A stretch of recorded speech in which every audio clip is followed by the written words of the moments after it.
Hey, what's up, everybody? It's Justin Hawkins here, and this is a TriStar Sports Podcast. Yes, we are back, and you know we talk all things TriStar Sports. So I'm talking the Tennessee Titans, the Tennessee Vols, the Nashville Predators, Nashville SC, anything that is TriStar related and Tennessee related. If there's any topics that you want and you want to hear about, please hit me up. We are finally going to go live on YouTube. So we're finally getting some video action in here. So, find us in the chat and hit us up on any topics that you want covered. Look, I work for 104.5 The Zone, and one of the reasons why I have been more or less disappearing, playing a nice disappearing act, is because been juggling a lot of things. So I'm here to finally get back to you. I am now the on-air morning show producer for Ramon, Kayla, and Will, the morning show from 6 to 10 a.m. Will Bowling, Ramon Foster, and Kayla Anderson. Yes, I am here, but I'm here to talk to you guys. There's a lot of that can be talked about, but not everything gets covered. So that's what I'm going to try to do here, not just today, but for this podcast, is talk all things Tennessee sports, Tennessee things related, what's going on in Nashville and Tennessee. But, there's a lot to pick up on. There's a lot that I've missed out on since I last did the podcast, which was about December or early January. Of course, the Tennessee Vols in football fell to Ohio State in the college football playoffs. It was nice to see that the Tennessee Vols had a very successful season this year, was able to make it into the first 12-team college football playoff. Yes, they did lose in a not-so-great fashion, but it turns out they lost to the eventual national champion. But look, here's the thing that we got to talk about now, is what kind of success do you view the Tennessee Vols this season? Do you view them as a success? Do you view them as a failure? What is a success to you? For me, a successful season is making the playoff, check. Having a 10-win season, check. Beating the Alabama Crimson Tide, who is your absolute arch nemesis, and check. Look, the Tennessee Vols had a successful season. There were some ups and downs, and one of those things that we're going to have a conversation with is Josh Heupel and being the offensive play caller. Now, before, the Vols had a very successful season with Hendon Hooker as the quarterback. Had a little bit of down year with Joe Milton, and I'm looking up the offensive coordinators in the past several years. I'm pretty sure it's Alex Halsey. I'm going to confirm that. And so look, Josh Heupel. Look, here's the thing about Josh Heupel. He's got a very good offensive mind, does very well at recruiting. Joey Halsey is who I was thinking of, but he's not the one that I was thinking of. But look, the Tennessee Vols next season, I think they've got to have the conversation on taking the play calls off of Josh Heupel. I mean, look, these days, a college head coach in general doesn't have to be just football. It could be basketball, baseball. The recruiting never stops. You've got to recruit before the season, during the season, after the season, just to keep the same players, but also bring in great talent. And for the Tennessee Vols, that's one of the biggest challenges for them, is to how to become one of those staples, one of those elite blue chip caliber teams across the country. And they're just not there yet, and they'll get there. I think they'll get there. I think they're in the right step. But the problem with them, though, is they're just the lack of. Okay, let's put it this way: Alabama. Okay, for years under Nick Saban, it's not just the starting 22 that is the difference maker. It's the second 22 and the third. It's who do you have in replacement? And for the Vols, it's always been the starters and the lack of depth. And I think in order for Tennessee to really get there, they've got to find that next step, that next, starting. They've got the 22, and who's the next guy? Who's the next man up? So when, like this year, you've got one returning offensive lineman, and that's it. Okay? where do you find that next group? Okay, you're going to bring in David Sanders, who's a very, very high get, a 5-star recruit offensive tackle. But, like, who else are you getting? What's your depth look like? And that's what the challenge is going to be. So the Tennessee Vols, obviously they have a more of an extended season than some of those programs out in the country, but yet, you can still view their season as a success. Now, for the Tennessee Titans, we have missed a absolute ton of news, starting with the general manager. Of course, they only win 3 games throughout the season, 3-14, and it wasn't pretty. It was not pretty. They fired general manager Ran Carthon, and So here's the thing: when CJ was on this podcast, we talked a little bit about don't overreact, right? Don't overreact to a bad season. You go from Mike Vrabel to Brian Callahan. It's been a lot of limbo. What has Amy Adams Strunk done as the owner? Like, what you go through all these things and you say, don't overreact. But here's the thing: all the Tennessee Titans organization has done in the past several years is overreact. So let's go down the line, okay? Starting back in 2021, okay? They are the best team in the AFC. They go to the playoffs and they lose in terrible fashion. 9 sacks. Yes, we have to bring that up because that's where the demise really started. Okay, you go back to 2023. John Robinson out as GM. It happens after the Philadelphia game where A.J. Brown absolutely goes off, scores 2 touchdowns, and the Titans get absolutely demolished. Okay, bring in Ran Carthon. So now you've got Ran Carthon and returning head coach Mike Vrabel. Titans don't do very well. They have a top 10 draft pick, select J.C. Latham. I'm sorry, I'm speaking way too far in advance. Okay, don't do too well. Out as well, I guess they did select J.C. Latham, but out Mike Vrabel. Staying is Ran Carthon. Top 7, they were picking number 7, and they selected J.C. Latham. Insert Brian Callahan, who comes over from Cincinnati Bengals. 1 season, 3 wins, and what do? You fire the GM.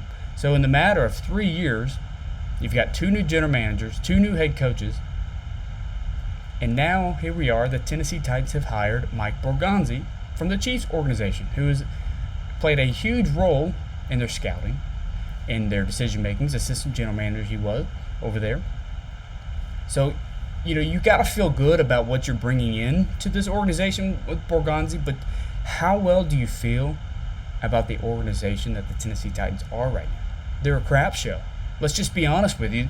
The amount of decisions or lack thereof, and just the repetitiveness of starting anew, paying out these contracts to a John Robinson, to a Ran Carthon now, to a Mike Vrabel.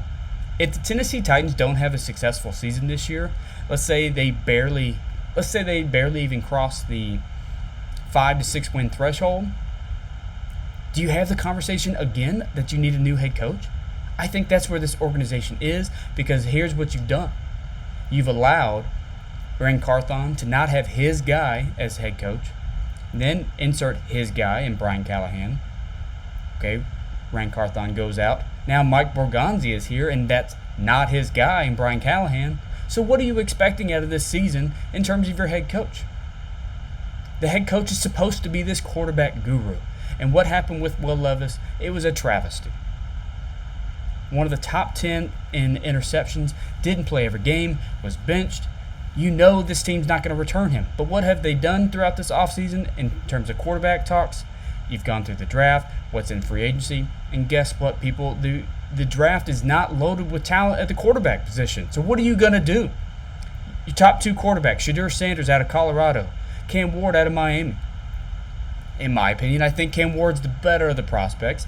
I think he has more of that caliber, that raw, can't teach the arm talent kind of prospect that maybe Shedeur doesn't possess. He's got a better maybe football IQ in terms of what he does with football. But they had very successful seasons. Colorado's not one of the better teams in the country. They're in the Big 12, and coming from the Pac-12, actually, and they had a much better season this year, second year under Deion Sanders, Shadir's dad. But then you look at Cam Ward and the process that he's gone through with Incarnate Word, and then going up to Washington State and then coming over to Miami and having the success that he's had at all levels. He's got that experience and the thing that you're looking for. Of course, Shadir came from Jackson State with his dad, followed him to Colorado, and here we are. I just don't feel too comfortable in this draft when draft experts, GMs, when you talk to executives, now not like I have, but you see all these quotes and stuff like that, where teams barely even have quarterbacks ranked in the first round. That's pretty sad when you've got teams like the Titans for picking number 1, the Browns picking number 2, the Giants picking number 3, the Jets are going to let Aaron Rodgers walk, and they're picking at 6, I think. And then you've got too many quarterback needy teams and not enough quarterbacks to go around the board. This is not last year's draft where you saw what Jaden Daniels does, NFL Offensive Rookie of the Year, and the impact that he had, taking the Commanders, who were picking number 2 in the NFL draft last season, taking them all the way to the NFC Championship. That's the success you want, and that's the success you're not going to get, and you shouldn't expect that if you're the Titans. So what do you do at that position? There's a lot of other talent that you need. The Titans say they want generational talent. Do you really view Cam Ward or Shadir Sanders as generational talent? They could be, and we could all be wrong, and whoever ends up having them is going to look like the genius in the NFL world. But you've got the likes of Abdul Carter, Travis Hunter, who can play both sides of the ball at cornerback and wide receiver. Now, the thing about Travis Hunter that I don't like, yes, he can be a really good player both, but there's sometimes in this world where you've got a better singular position at the wide receiver or a better singular positional player at the cornerback position. Travis Hunter is not even the best player in this draft at either position. He's just the do-it-all kind of guy. You could see him, now he's a very small guy, very small. I'd have to look up his weights and dimensions and stuff like that. Obviously that stuff's out in the combine. That was just this past weekend. But you look at like a Deebo Samuel who just got traded over the weekend from the San Francisco 49ers to the Washington Commanders just for a 5th round, but he's kind of that do-it-all kind of guy. Obviously, he doesn't play cornerback. Not a lot of people do. But guess who else did in this world? And guess who we learned from? Deion Sanders. So it kind of makes sense, where he comes from, that he thinks that he can be in both settings. But where do you, I guess, when you draft a guy like that, you have a position in mind that you want to play him at. But then what you do is you can have nice sets. So like if you're going to draft him as a cornerback, then you have offensive play calls for him, or vice versa. Maybe you got a little special teams play in there, which he seems to be pretty good. I just don't like the idea of a guy who plays every snap of the football game on both sides of the ball in both college and NFL.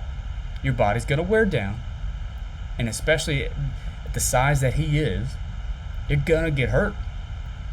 And I think that's where we're at with him. And I think there's been a lot of positive news that come out of the NFL Combine with the Titans. The interviews that they've had with Abdul Carter. The one thing with Carter that came out over the weekend was, I guess over the last week, was his foot injury. So, of course, he did not, he was not going to participate in the Combine because of a shoulder injury, but, it turned out that it was fine. And then, of course, comes out that he has a foot injury. And the good thing and the good news is, and you're, if you listen to this podcast, you're really gonna be able to hone in on exactly my background in my professional career. Obviously, I'm in the radio business now, but I used to be an athletic trainer, so there's a little bit of a medical side that I am familiar with. And one thing that we can teach each other, or I can teach to this podcast, is so Abdul Carter had a stress reaction. You did not hear the word fracture. Basically, what a stress reaction is there's no fracture.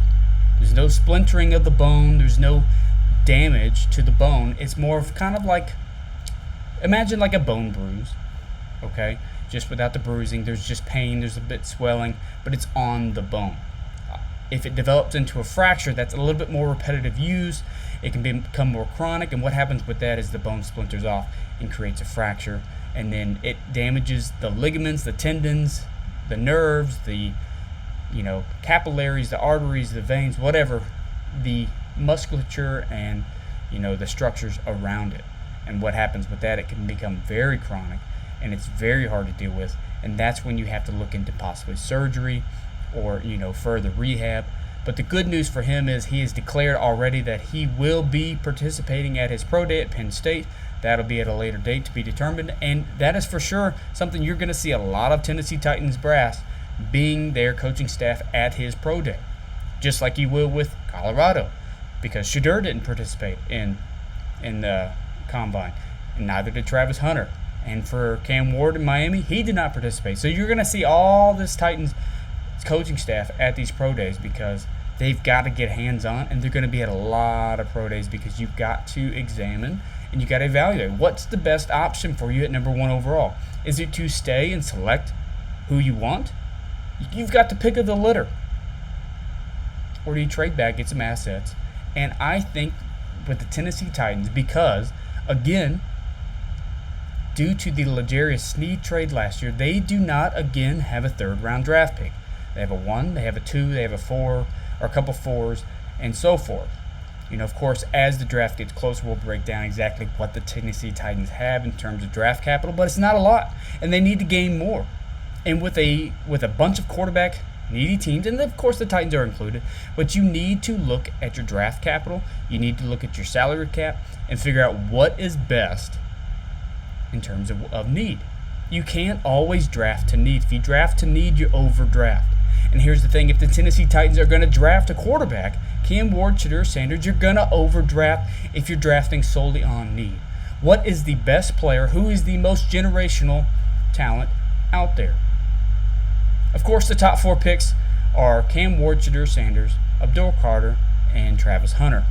But is that exactly what you need? Do you feel comfortable drafting a Shedeur Sanders who didn't have the most successful, seasons in college, or a Cam Ward who has shown a lot of promise but hasn't put everything together? A Travis Hunter who's not even the best at either position, or Abdul Carter who's got an injury history, and the Tennessee Titans are known to draft injury-riddled players, and it doesn't always work out. Of course, you got Jeffrey Simmons, but even he is questionable right now due to his play. Yes, he's one of the better defensive tackles in the game. He's very disruptive, but the stats are not there. They drafted last year T'Vondre Sweat to kind of help with that, and it did a little bit, but the stats are not there. You want to see Simmons with that kind of money that he's making and that kind of prowess that he demands, some more stats, some double-digit sacks, and so forth. There's a lot of options and a lot of opinions, and one thing, so Jordan Schultz has reported that, of the Schultz report, that Tennessee Titans this week will meet with Shedeur Sanders, Cam Ward, Abdul Carter, and more, with in-person visits at the Tennessee Titans organization at their facility. And it's going to be a lot to monitor, and we're going to come on this podcast hopefully a couple times a week, and we're going to update things. And of course, with me being on the radio show, there's some firsthand knowledge that I can get and I can bring to you guys, because not everybody sees this stuff all the time. And that's what I'm here for. I'm here for you. Okay, I love talking sports. I love talking to Tennessee Titans, Tennessee Vols, Nashville Predators, anything sports related, I'm there. And we're not talking just Tennessee sports. There's a national aspect to it as well. And we'll get to more Titans news as it comes available. Now let's switch it a little bit to the hardwood, or the Tennessee Vols. They're getting there. Okay, they've had, once SEC play started, they kind of struggled a little bit. They lost to Florida, they lost to Auburn, they lost to Kentucky twice, lost to Vanderbilt. But here they are on Saturday night. You got to love a Tennessee Saturday night up at Rocky Top. Jemai Mashack with an absolute bomb, a buzzer beater to beat the Alabama Crimson Tide up on Rocky Top 79-76. And it was a fun game to watch. It was a good game all around. Joe Lunardi, who predicts all the NCAA brackets, and of course today is March 3rd, and as March gets on, of course you got the SEC or the conference tournaments in general, and then of course the NCAA tournament starts later this month. The Tennessee Vols need all that they can get, and currently Joe Lunardi, what he projected during this game was one of these teams would likely be the 1 seed, and one of these teams would not. Now, of course, the season's not done. The Vols still have a couple more games left, including the last game of the regular season, which I will actually happily be there on Saturday night in Knoxville, or Saturday afternoon, I should say, in Knoxville, as they host the South Carolina Gamecocks. But, look, the Vols, the thing about them is their shooting is very inconsistent compared to their defense, which is very consistent. They're one of the better defensive teams in the country, and they lock down on defense with Jemai Mashack, Zakai Ziegler, who's one of the better point guards in the game. You've got one of the better shooters in the game with Chaz Lanier, but he's not very consistent with that. You got Okpara down low, Igor Milicic, who gets in foul trouble all the time, but they play lockdown defense, and they're disruptive. They're aggressive on the ball. They play good press, but on offense, they're not moving the ball around. And one thing I noticed far too often is, how do you have a good shooter like Chaz Lanier and you don't move off the ball very well? If you're a shooter and you want the ball and you know that you're being paid to shoot the ball, do you not want the ball? Do you not want to score? Do you not want to have the game rest on you? If you're a gamer, if you're a baller, you want the ball in your hands. Look, I was never the best at sports. Yes, I played soccer in college at Union University in Jackson, Tennessee. Look, I wasn't the greatest player, but if I wanted the ball, I wanted the ball. I wanted to be the facilitator. I wanted to be the game maker and the playmaker, and I wanted to be the game changer. Chaz Lanier is that for the Tennessee Vols, but he doesn't do it often enough. I think it was last Saturday or maybe last Tuesday they played Texas A&M. He went off. He was shooting well from 3. He was shooting well on his pull-up jumpers, but he wanted the ball and he commanded the ball. What happened last Saturday against Alabama? You saw him just staying at the 3-point line, waiting for Sakai or Jordan Gainey to facilitate the ball, and he's just standing there with his defender right next to him, and he's not moving off the ball. If you want to make plays, you've got to do the extra dirty work. And I think that's what's missing with him is, why this Tennessee team is good, but maybe not great. I think they've been a national championship contender all season, but I just don't think that they are, or they have what it takes to get it. And that's the problem with Rick Barnes. That's what his, MO has been, as, he's one of the all-time leading, or he has some of the all-time leading wins in the history of NCAA basketball. He's got the most wins at Texas when he coached there. He's got the most wins now at Tennessee as he's coached here. But they just don't have the success in the postseason. I think that's what you're looking for. And I think when it comes down to March, 2 things that happen in March that you really need. You need good defense that blends in to good offense. You got to find that transitional offense from that lockdown defense, and I think the Vols just they miss on that. What's it going to take to shoot the ball well? I don't know. It's that off-the-ball movement that I was just talking about. It's not just Chaz Lanier. You've got to find the guy down low. You can't always be shooting 3-pointers and living and dying by the 3, and I think they do that sometimes, and I think that's what gets them into trouble. Look, there's a lot to talk about when it comes to Tennessee sports right now. Yes, there's no football, there's no NFL football. The Nashville Predators suck right now. They're one of the worst teams in the league. Right now, as it currently stands, they are, let's put it, they are last in their conference or their division, or second to last in the division. They are third to last in the whole league. They are going to have a top probably 5 draft pick as it currently stands. And what doesn't make sense is the roster that was constructed this season and the product on ice. You go and get some good caliber veterans and they just don't pan out. Gustav Nyquist, who had a career year last season, was just traded on Saturday to the Minnesota Wild for a 2026 second-round pick. The trading deadline's coming up, and this team, they're going nowhere fast except for backwards. And the only way to go forward from here is to sell, get your salary cap where you can have some spending money, get some draft capital, and rebuild this team, because what Barry Trotz and in his second season as general manager, what he's learned is, it's not as easy as it looks maybe.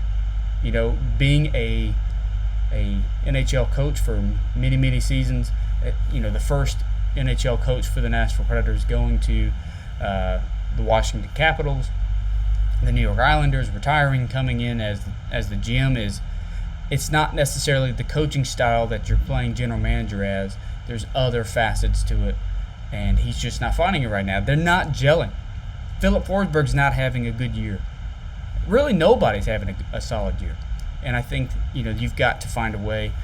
For Nashville SC, they just started playing, was it the second game now that they've played? They drew in the first game. I think it was New England Revolution, and then they lost this past Saturday night to the New York Red Bulls. So not a great start to them. They have been dealing with some injuries.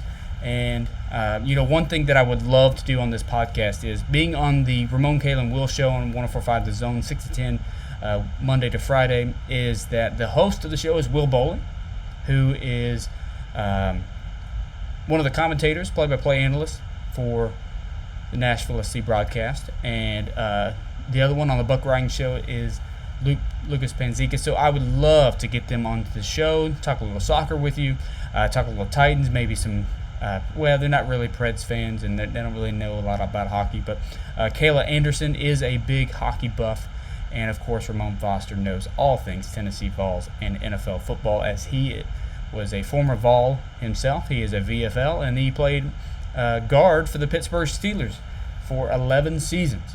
So that is who I work with, and that is who I will try and see if we can get them on this podcast at some point.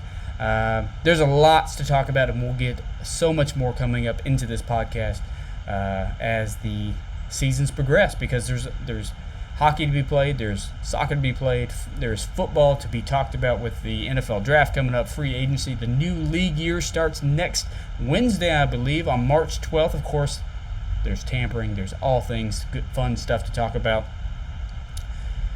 And the Tennessee Vols season is closing in, and the SEC tournament is about to begin. They, I think, are the second or third seed into the SEC tournament, so they will get at least a first-round bye with that. And we've got lots to talk about. This has been the TriStar Sports Podcast. I am Justin Hawkins. You can find us on YouTube as we are getting on that.